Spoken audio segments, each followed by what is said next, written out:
All right. Welcome in, everyone. I'm Chris. This is Kirk. I work on our content team here at Tithely, and I'll let my friend Kirk introduce himself. Awesome. Thanks for having me, Chris. Like you said, my name's Kirk. If you look me up in the Matrix, you'll find me by the name of the conversion surgeon, Kirk Money, or the most recent one that's gotten a little popular is the digital doctor. Been Digital. at, yeah, been at Tidely now for almost a year as director of demand gen. And Chris approached me about this idea saying, hey, let's do something that's just educational. We're giving back to the community, talking about sites, talking about how to make improvements and make it all actionable. So I told him, heck yes, let's get it done. Yeah, we're excited to have you here, Kirk. And for those of you who joined us in our previous webinar, we'll send a link to it. But we want to get right into what we're talking about today because we're I know we pitched it as how to help new families find your church. And one of the most important ways people are searching online is digital, online. So, Kirk, tell us a little bit about that. How are people looking for churches online these days? Think about who goes to your church. What do they use? What do you always see them do on Sunday? Like a lot of them are on their cell phone. So one thing I'd recommend, just to start off giving off tips, is what is your mobile experience when people go to your site? And I'm not expecting our audience here to be like tech savvy and know how to fix all that stuff, but a really good test for you would be just jump on your cell phone, use one hand, go to your homepage and see like, can I find the information to find Sunday service? Is it really easy or is it complicated? That would be like a really good test. How do I know for some of us that may not be as tech savvy as the digital doctor, how do I know if my website is mobile friendly? What are some things I could look for? So the easiest thing to do is use your intuition. Go pull up your cell phone, go to your website. If spacing looks odd, if words are cut off, it's not mobile friendly. You really want to give it like, I call it like the 5-second test. So go to your homepage in 5 seconds. Is everything there that you need to take the next step? So what are some things that could be that you'd want to test for? One, when is Sunday service? Where do I go? Two, is there a button for online giving and is it stupid easy for somebody to find and click and to give to your church? Things like that. Yeah, interesting. So people are looking online. So how do we get found online? What's our opportunity here? What's different from church websites, from probably like all other websites, is you have an army that's coming every Sunday. And there's a way to leverage them. I'll talk about on-site and off-site SEO, and then I'll talk about what I mean by the army. So just real quick so everybody understands on-site and off-site SEO. So on-site means, hey, do you have keywords on your landing pages? Are you producing content that's relevant to your location? I'm in Orange County, so I should have landing pages about Orange County, California, stuff like that. Yeah. Off-site is, are people around the web talking about you? Those are called like backlinks. So another site giving you a backlink, those are brownie points. It's going to be hard for churches. Most churches have a budget to do that, but a nice little hack that's completely actionable. Remember who's going to your church. Everyone has a cell phone. Most people have an Instagram. So a little tip, what if you this Sunday had everybody just whip out their cell phone, take a picture, say, here I am at church on Sunday, hashtag your location, and then see how that does for you. Yeah, cool. So you mentioned a little bit of SEO. For those of us that don't know what SEO is, we actually did a webinar a month ago back in December where we talked about SEO. It was a no jargon discussion about SEO. So we broke it down in layman's terms and helped churches figure out how to optimize their Google business profile. If you want to watch that, we'll drop a link in the comments so you can go back and watch that webinar. But let's move on to what we're going to talk about today. Make a strong first impression. What are some ways that when a visitor finds our website and they click on it to view it, what's going to make a strong impression there, Kirk? Be authentic. So we live in this era of AI, right? And it's so easy to use ChatGPT to write the copy and make it sound beautiful and really fancy. But people see through that. When I found my church, I went to so many churches, and it took me a really long time to find a church that resonated with me. and I go to Bayside in Orange County. And what connected me to them was they had a guest speaker called Mark Clark, and he was speaking, and within the first 5 seconds, he called us all idiots. And I was like, I'm sold. I'm there. Like, this is What? real. Yeah. So he hooked me immediately. For your website, maybe it'll call people idiots right away if that's not who you are, if that's not who you want to get across. Maybe be a little more friendly than that, right? Yeah. But leverage AI, but don't have it be your voice. People want to connect with you. People want to connect with people. That's number one for your messaging. Number two, it's easy to find stock images. It's easy, again, to use AI to create stock images. But that's not what people are going to experience when they go to your church on Sunday. So recommendation, everybody has a cell phone. Everyone has an iPhone. Take pictures. Use real pictures of your location. Again, you want what's on your website to match the experience that people are going to experience in 3D. Yeah, that's great. So from this webinar, we want to help you make a strong first impression, and we want to give you tools and have some discussion today that will help you walk away realizing that you don't have to redesign your entire website, that you can do things that are easy, quick updates that really almost anybody can do.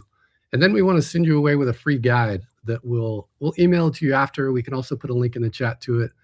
But it's a website design checklist that we've developed just to help you go through your website, consider all the things that we're talking about, consider upgrades, easy updates you can make that are going to help people find you. They're going to help people know who you are, and they're going to ultimately, hopefully, get more visitors to your site or to your church. That's the ultimate goal, right? We want people to find us online and then come to church. All right. So with that in mind, Kirk, talk us through some simple upgrades that we can do. So I'll start with something kind of techie, but okay. Chris, maybe we could do a poll on this too. But okay. We'll see if we can pull this off. But just a question, like, for everybody here right now, would it be helpful for you to know what pages people are visiting when they go to your website? Is that something that would be meaningful to you, useful to you? Do we even care? Have we thought about that? Yeah, that's a good idea. Let me see if I can get this poll to work. All right, so the poll is live. You should be able to see it. If you can, I'm seeing a lot of yeses in the chat. That is a lot of yeses. Okay, so in the spirit of just giving pure value, giving things away, I agree with all these yeses. Yes, it would be valuable to know things. The go-to tool to understand your website is Google Analytics. But Google Analytics has made a lot of shifts over time and it's become a little bit techy. So a recommendation that I have for everybody here is check out Microsoft Clarity. This is a free tool. It has recordings of your website. So it has heat maps, which you can pay for a heat map tool if you wanted to, or you could get it for free. It also has the same functionality as Google Analytics GA4. So it will record everything. You can create cohorts. So you can be like, who's going to my blog? Who's going to my homepage? You can ask it questions. It has AI. So off the bat, I'd recommend, in order to improve something, you need to understand how you're doing. You need to understand baseline. So one easy way to do it is use Microsoft Clarity. Now let's say, like, and adding Microsoft Clarity, it's literally, they've got YouTube videos on it. It's a 2-minute project. Not even. You just putting in a code, and it's just super easy to confirm. But let's say that that's too much. The 2 minutes, Kirk, I don't want to do it. Please, where are people going on my website? Majority of the time, all of your traffic, the most heavily visited web page on your website is going to be your homepage. So what you're going to want to do is make sure that your homepage doesn't talk about everything under the sun. It's really, really easy and comforting to be like, okay, our church does this, it does this, it does this, it does this. So you just throw everything on there, and then you hope that people navigate and know where to go. But the reality is, and what I've seen is, when you give all of these options to people, they get lost in what to do next. So my recommendation is, you want people to come to your service. So keep it really simple. Talk about, hey, this is where my Sunday service is. This is how to get there. Here are directions.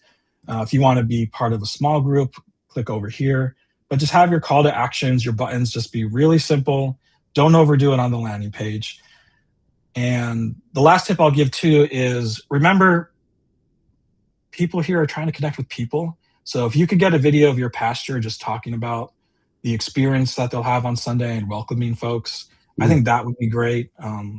That's what's going to sell them to come to your church too, you know? That's good. We got a couple of questions about Microsoft Clarity that we might take a minute to address. One, does it work with Mac? Yes or no? Yeah. Yes. Microsoft Clarity, it's like it's a web browser tool. So it'll work on your cell phone. What was that? I said it's not a Windows only or Microsoft only product. Right. It'll work on Mac, your cell phone. That's great. So it's web-based analytics, just like Google Analytics is. And then this question, if we implemented Microsoft Clarity now, does it pull in historical data or does it just start today forward? It won't be able to pull in historic data because there's a tracking code that goes on it. And once the code is live, it's going from when it's live. It can't go backwards because it didn't exist before. Yeah. Okay. Good questions. If you do have questions, feel free to keep asking those. We have some friends that are helping moderate all those, and we'll answer them for you. Oh, I saw one more question. Just answer real quick. They're asking if it's AI related. So Microsoft Clarity, what I really like about it is they do have AI part of it, and you can ask it questions, which is why I like it for people who aren't techie. So you could go in there and be like, where are people going? What's my bounce rate? What's my average time? What's going on with my site? You can ask it stuff, and it'll make reports for you and be like, look over here. This is important. So you connect a tool to your website, and then it has an AI integration feature where you don't have to know how to dig in and find the info. You can just ask it what you think you want to know, and it will bring those up for you in charts and graphs and tell you answers that you're looking for. Exactly. Super It's helpful. all free 99. Free 99. We like that. Yeah, I love that. All right. So we talked about Clarity. We talked about some upgrades, clear communication. What should your website do? Let's talk in the removing friction. Let's move on to some common church website barriers that we see. So I know for when I was looking for a church way back when, I had found a church that was in Costa Mesa and it looked really, really great. I found it through Yelp. And me and my wife drove out there Sunday, and then we got there and it ended up being a sushi spot. And I was like, what's going on here? And so the church had moved. They didn't update any of their properties. They didn't update anything on Yelp. They didn't update their website, their address. And so Google was still saying like, hey, your location is here. And that was a big miss because I was like, I never found that church. I know it's around here somewhere. Was it a portable church that was meeting in a sushi place, or was it a sushi place that was now meeting in an old church? It was like this first floor of a building, and like they split it to be like one section was now a sushi place and the other places were like other restaurants. Oh, so interesting. They converted it. Yeah. Well, I remember growing up, there was an old church in downtown Dallas that had been converted to a Hard Rock Cafe. So I wondered if it was like that type of situation, but it sounds like it was a portable type space. That is interesting though. So when your church moves, you need to move your location details or change your PIN. And that kind of leads back to make sure it's right on Google My Business, which is in the previous webinar, but also update the link on your website to point to that new PIN when you do move to a new location. Yeah. You need to make sure that at least like every 6 months or at least once a year, don't skip this. Take the time, go through your website as if it's the first time you've ever seen it and ask yourself, hey, is my address easy to find? Is my service information, is it clear? If I go to my homepage, do I know what to do next? And is it one clear step to do next? If you go there and you're like, wow, I'm asking people to take 5, 7 steps, it's too much. If you have to dig around to find locations and where your Sunday service is going to be, it's too much for people. That's hard. How many clicks do you think it should take to find service times and location? I mean, in a perfect world, put it front and center on your homepage in the hero section, right there on top. So Sunday hero section. This is when it's going to be. This is when the show is going to happen. Join us. We'd love to see you there. Yeah. One technical question that you may or may not know, we may need to defer to our technical folks. Where should they put the tracking for Microsoft Clarity? Does that go up in the header tag? When you install it, I think it is in the header tag, but when you install Microsoft Clarity, it will literally say, put this in this location. Okay, so it gives you a real specific Yeah. code snippet to place it in, copy paste Yeah. it. Yeah. Yeah, that's super helpful. All right. Any other techniques for? Let's talk about unclear messaging. This is one that I see on a number of websites, and I'll out my own church at it because for some of our ministries, we have what I would call insider names. Oh, yeah. They're names of programs or things that I would know because I've been going to church there for 20 years. But somebody looking for a youth ministry may not know that my youth ministry is called Fuse or Ignite, or pick any other name that your student ministry might be called other than youth group, and really any other ministry in their church. So how can we, when we're evaluating our website for insider language, do you have any tips or tricks to make those more discoverable? Like if my youth ministry is called Fuse, how can I help people know that Fuse is a student ministry for their teenagers and tweens? A couple ideas. One is, again, like with copy, so the words on your landing page on your website, avoid being cute, be clear.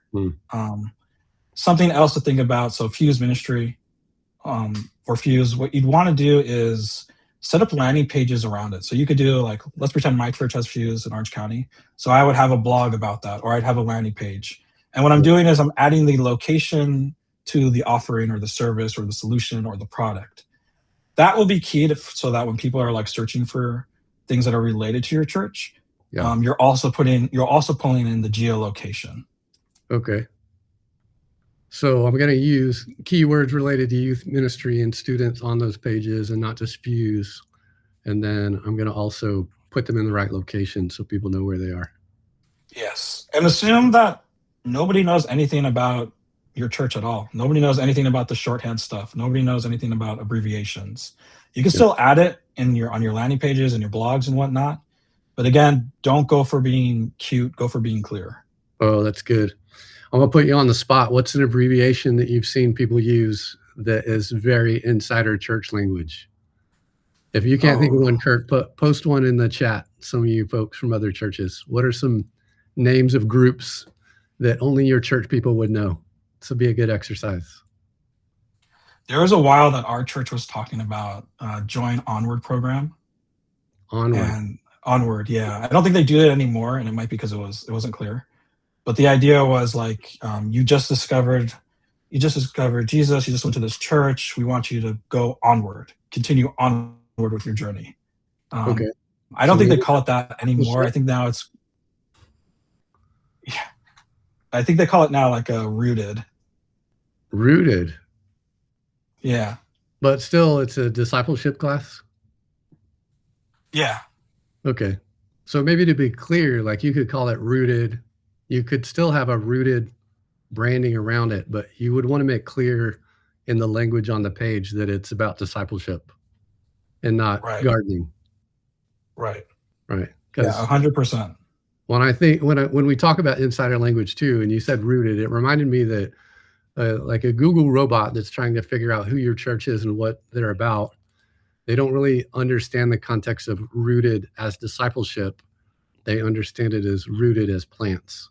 So it needs the context of discipleship in there for it to understand that rooted means discipleship, grounded in your faith, and not you have a green thumb at your church. Yeah, exactly. Yeah, that's a good one. All right. Any other thoughts on these? We talked about buried service times were something that we wanted to be able to find very quickly on the front page. Missing or outdated location details, outdated content. I think, outdated content. Let's riff on this one for a minute. Yeah. One thing that I appreciate about my church, what they do is like and I think a lot of churches do this. They go up there, they preach, and then there's somebody recording, and then they post it on social media. What they could do, and they don't always do it, is take that recording and put it on their website. odds are you're getting traffic to your website every day, every week, every month. What would it be like for them for an experience of like every month is just fresh content of your pastor talking about Jesus, talking about the church, talking about all the good they're doing? Think about that experience. Think about it from their lens. Like it's really easy to get that content. It's authentic. It's fresh content. So Google's going to be like, wow, you're creating stuff constantly. Mm. It's something that like I talk about it with my friends. I'm like, oh yeah, did you see the thing that was shared last week? So there's word of mouth that goes behind it. It's definitely something, an opportunity that could be leveraged there. So we had one question. What do you think the pastor's video should focus on for the homepage? Is that a spot you would put a Sunday video? Would you feature that on your homepage, or would you use a different video there? I might do something. The short answer is test it, right? Like if you can test it. If you can't test it, you might want to do something that's more a shorter version. Assume that the attention span of everybody coming to your website is going to be less than 2 minutes if you're lucky. Yeah. So in 2 minutes, how are you going to convert them to take some type of action? What do you want them to walk away from? Well, one, I want them to know where my church is, what time it's going to happen on Sunday. Two, I want them to know how to give to my church. I want to have that really, really simple. Mm. Three, maybe like a short video or like a highlight reel of my pastor just talking about the experience and what it's going to be like when you show up.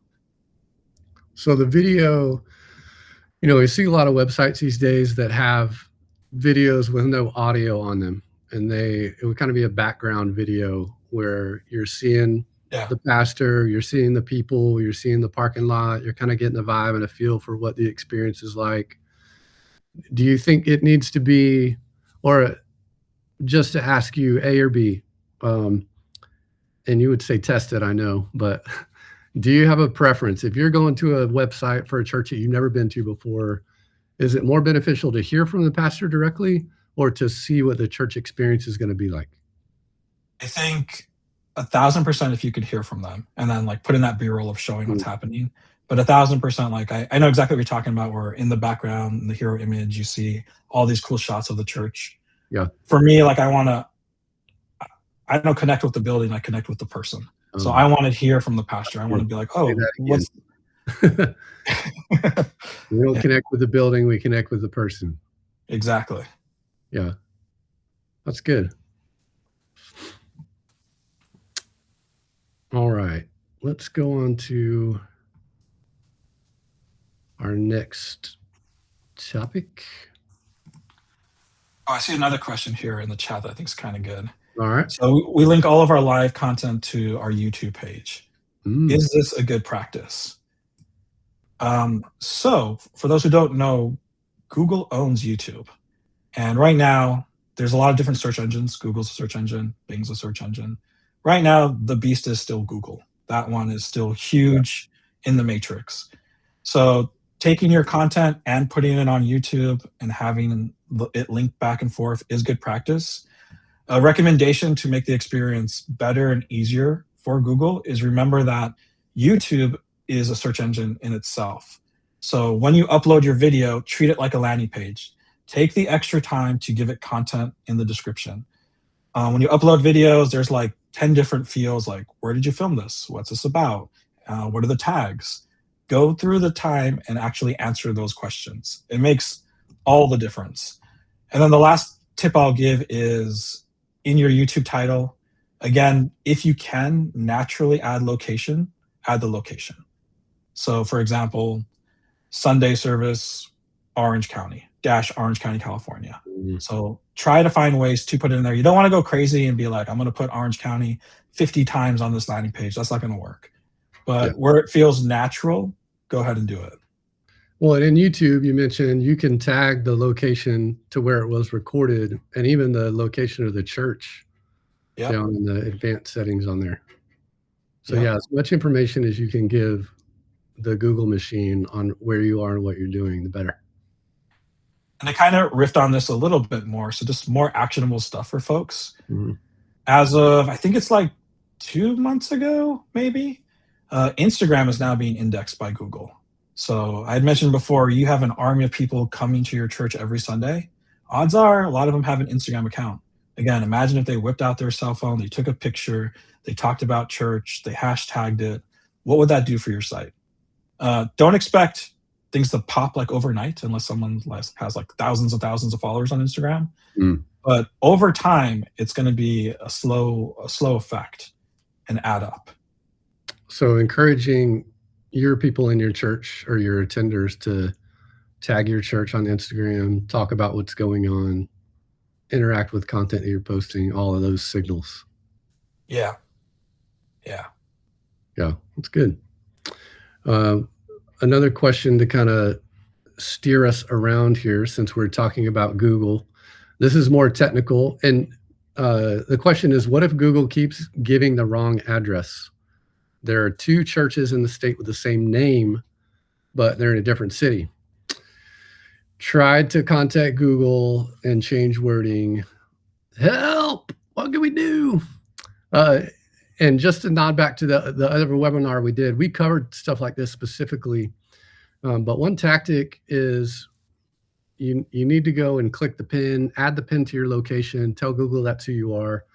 And then there's a process for claiming your Google My Business page. And if you've walked through all that and are still having issues, then you might need to talk to the digital doctor directly. But yeah, it is. I live in South Carolina. There are so many First Baptist churches and Second Baptist churches. And there's even 2 New Spring churches in different states that often get confused. So as much as you can do on your end to tell Google who you are and where you are, that will help them know who you are. I see some more questions popping up here. What is a landing page versus homepage? Oh, good question. Okay, so homepage, our website's get Tithely or Tithely.com, right? So when you go to Tithely.com, that first page that you see, that is your homepage. A landing page could be anything. It could be a blog. It could be a page about a Mac computer. It could be anything that you want. Yep. And you could argue too, like a homepage is a landing page. Yes. So maybe there's some nuance there between homepage and landing page. The homepage, when I think of the homepage, I think about that's like the front door to your website is the homepage. Any other page other than your homepage is a page that somebody might land on when they're finding you around the internet. And Yep. as Kirk mentioned, it could be a blog post. It could be your locations page if you have that. It could be your sermons page if you're trying to get people there. But when we're talking about the homepage is the one that we want to make sure is the online front door for our guests, for people who have no idea who we are. They don't know what we believe. We all ask, do people like me go to places like this when we're searching for things online? And then we want to know if they're going to accommodate our kids. How many kids do you have? What ages? What things do they have? What time it starts? So any and all of those questions that a first-time visitor would ask should be answered on your homepage. That's great. So let's talk a little bit about the path from online discovery to Sunday morning. So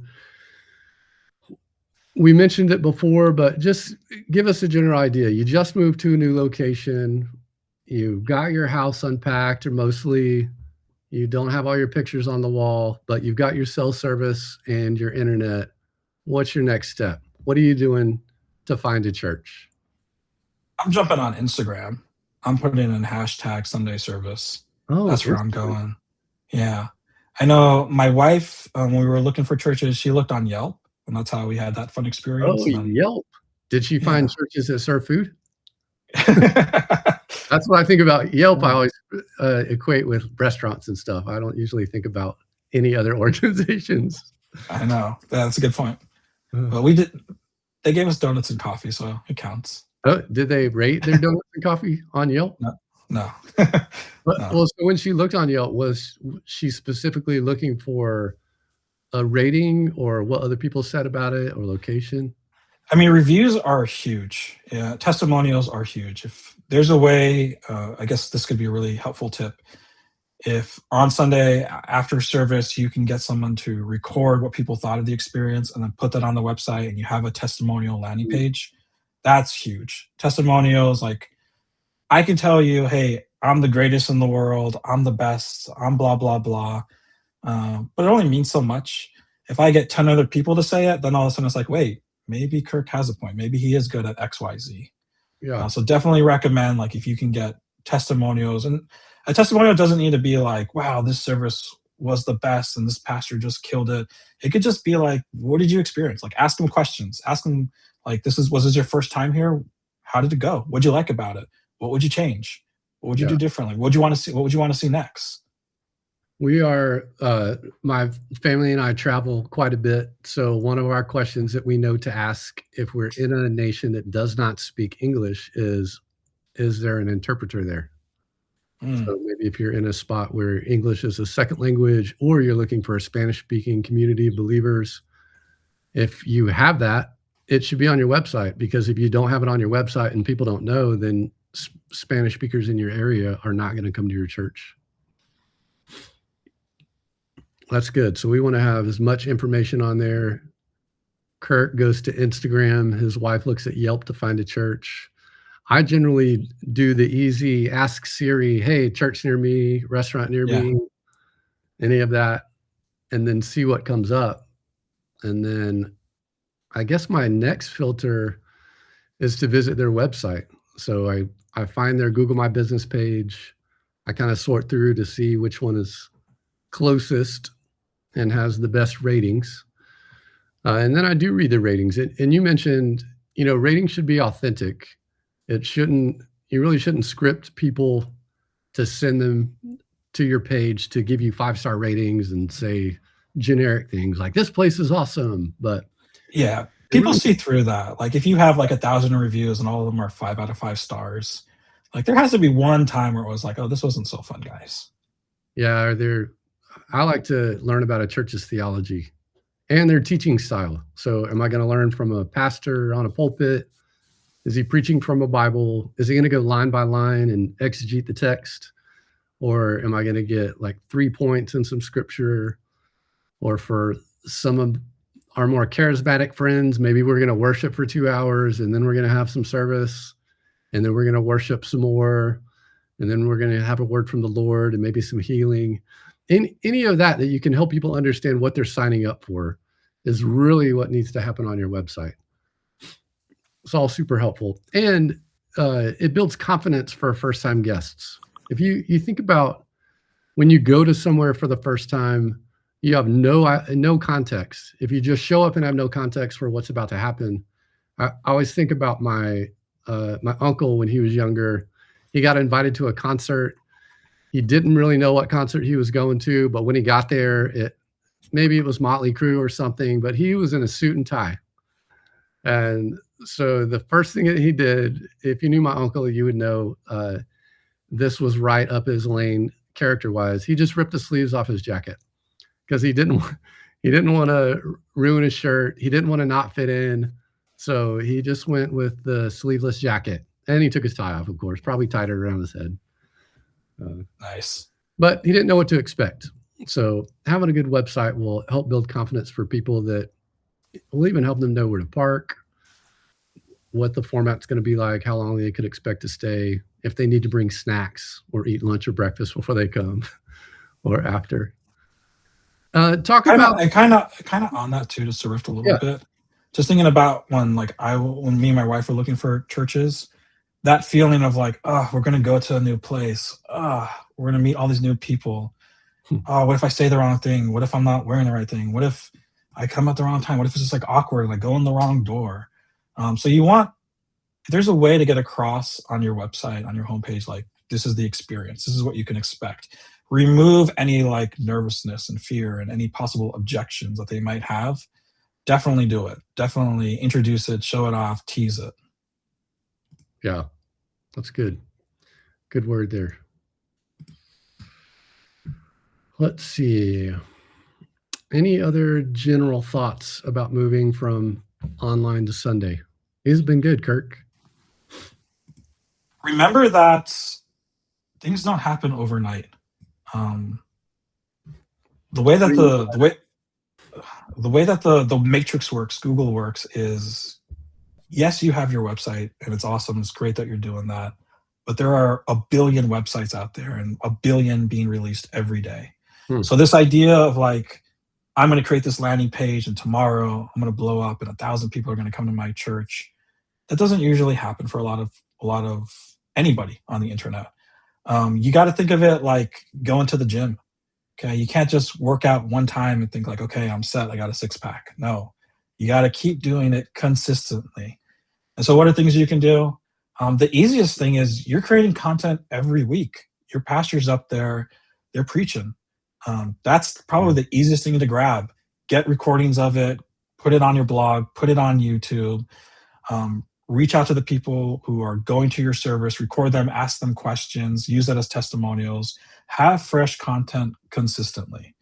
And then also give yourself permission for this thing to actually grow over time. Don't expect like, okay, I got my pastor who recorded a video. Kirk said I put it on the homepage and now tomorrow it's going to blow up. That's not real. It's like going to the gym. It's going to be painful at first. It's going to take a lot of work, but then all of a sudden it becomes a habit. And then all of a sudden you start seeing results. Google is slow. The matrix is slow. Your mission, your job when it comes to this stuff is to not give up. Don't quit. Keep producing content. Over time, this thing grows. Yeah, that's good.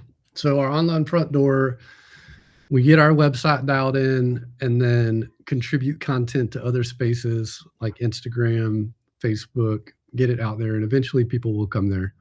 But what I also heard you say a lot is consistency is key. We got to be publishing on a consistent basis, even if it's weekly, your sermon or clips of your sermon to help more people have a chance to hear the good news that's being shared at your church.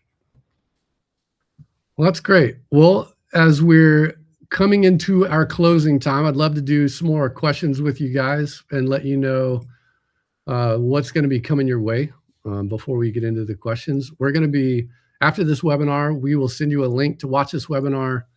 It will include 2 resources that we made. One is a website checklist, and the other one is, if you don't even have a church website, how to build a church website from scratch. And if you have questions about Tithely sites specifically, we'll be glad to help you get connected with a customer service representative that can help talk you through that. But let's get over to some Q&A. Let's see. We've got a bunch over here, Kirk. What are you feeling like we should answer first? This is a good one. Okay, do videos on the homepage slow down load time for first-time users? I love the idea, but I don't want new users to bounce off if it takes too long to load. So the person who asked this question has a little bit of a techie background. What they're asking is everything that you put on your webpage, let's just say it's your webpage speed is 100%. Everything that you add to it, a script, a video, an image, it starts eating away at that 100% and it slows down your page. So what you can't do is you can't have on your homepage 50 videos and then expect it to load and be 100%.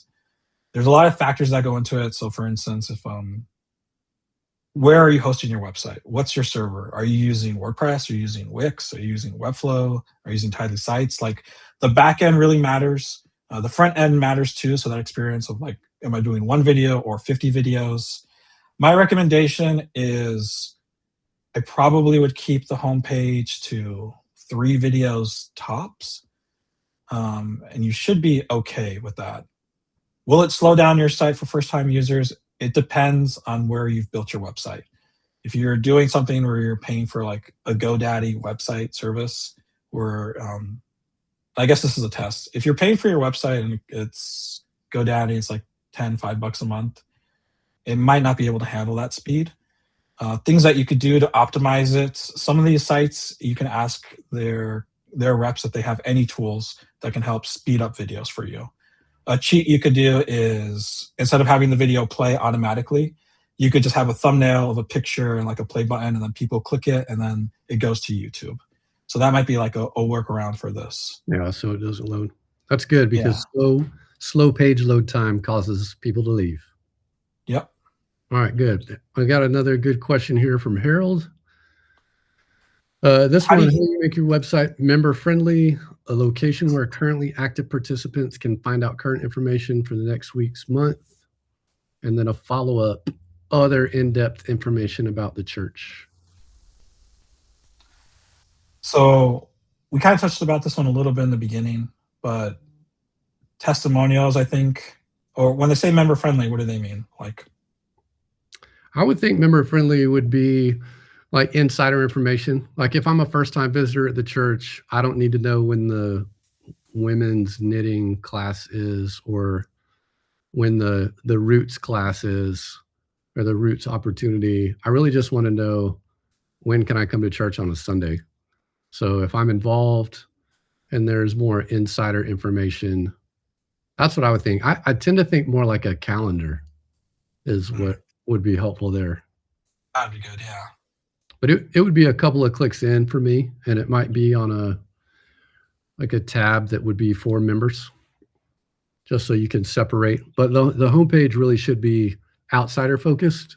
And then once people come in the front door and they've been involved, then they can go to a different page on your site to find that information. You might also ask yourself as you're going through all of your pages, just be like, what do you want people to do when they go to your landing page or your homepage? What's the one action you want them to do? If you go through it and you're like, oh, I'm telling them to do this thing and then this thing and then this thing, well, then right there, that's probably not going to be friendly. It's too much. It's too distracting. Most people, I've seen a lot of sites, most people don't go above 50% on your landing page. That means if your landing page is 100%, most people's are somewhere 50% and above. That's what they're experiencing. So I would be just very, very clear and have one specific call to action, one thing that you want them to do next. Yeah. And that similar answer to this question, should the website be new or members? And yeah, the same answer. You want your homepage really to be greeting a visitor that's never been to your church before. That's why we call it the online front door. And then once they're inside your site, that's definitely for members and other content like that. Yep. Good question. And then another relating question that I think you touched on earlier. Since the homepage is about bringing in newcomers, what about the giving link? Where should it go? I think the easiest thing is get the giving link and put it on your top nav, so your top menu all the way on top, and have it be consistent across all of your pages, homepage, blog, landing pages, everything. That way, for the newbies who come to your site, they can see it. For people who always go on Sunday, if they go to a blog or check out your testimonial page, that button's there. It's consistent. They know where to go. It's really, really easy for them. You don't want them to have to dig and go through like 3 pages just to give a donation. That just is, it's too much work.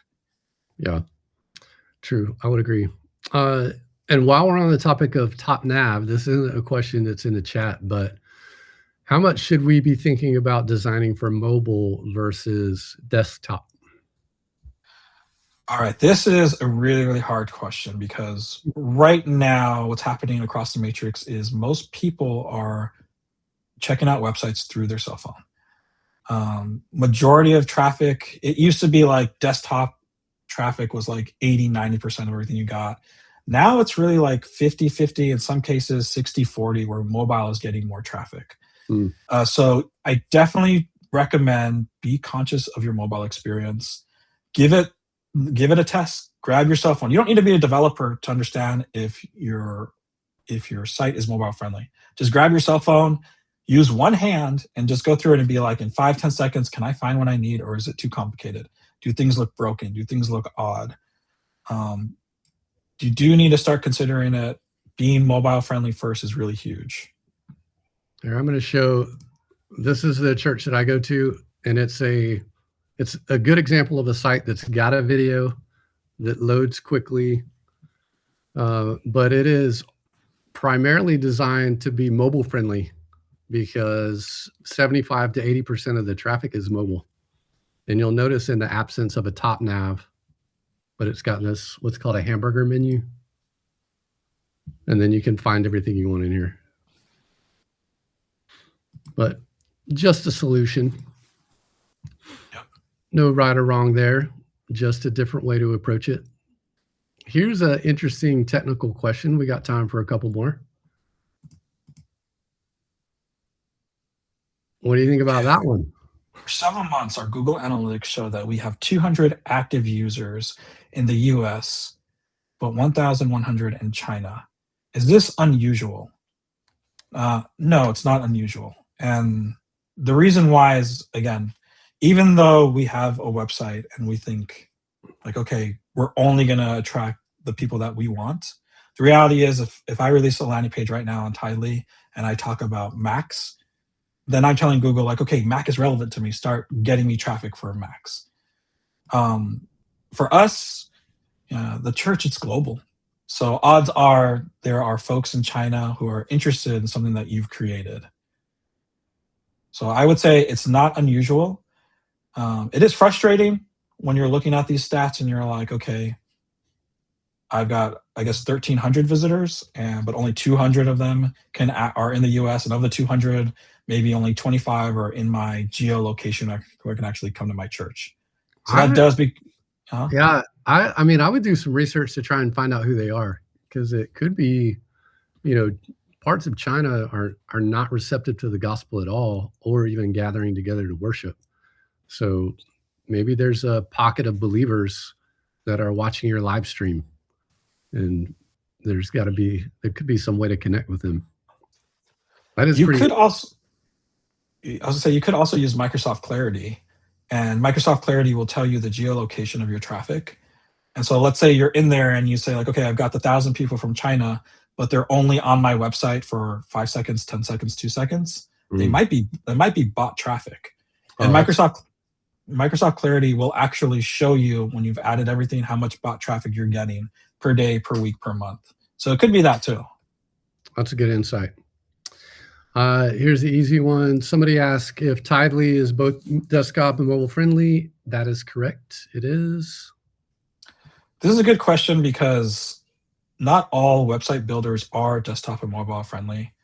I'm not going to bash like any tools that are out there in the matrix, but a lot of services, when you go to buy them, you see a desktop version on their website, and they intentionally don't talk about the mobile experience. So if you can find or ask them, like, hey, what does my mobile site look like if I were to buy this service? Highly recommend it. Make sure you do your due diligence when looking at these tools and services. Yeah. All right. A couple more questions. We talked a lot about websites. This webinar isn't about apps, but this is a good question because it is part of the ecosystem. Is an app important or worthwhile? My recommendation, just like your website, just like your social media presence, if you have an app, like, what's the point of it? Are you just getting it just to be like, hey guys, we have an app now, and now you go do the work? You, like the people who come to your church, go do the work? Or are you going to take it upon yourself to be like, okay, I'm going to use this as a tool to communicate every week what's coming up. I'm going to use this as a way to make sure that my Sunday service, they know, like, this is what's going on. I think you want to have a plan around that if you're going to invest in getting an app, and make sure you have content that you can use to support the app. Yeah, that's good.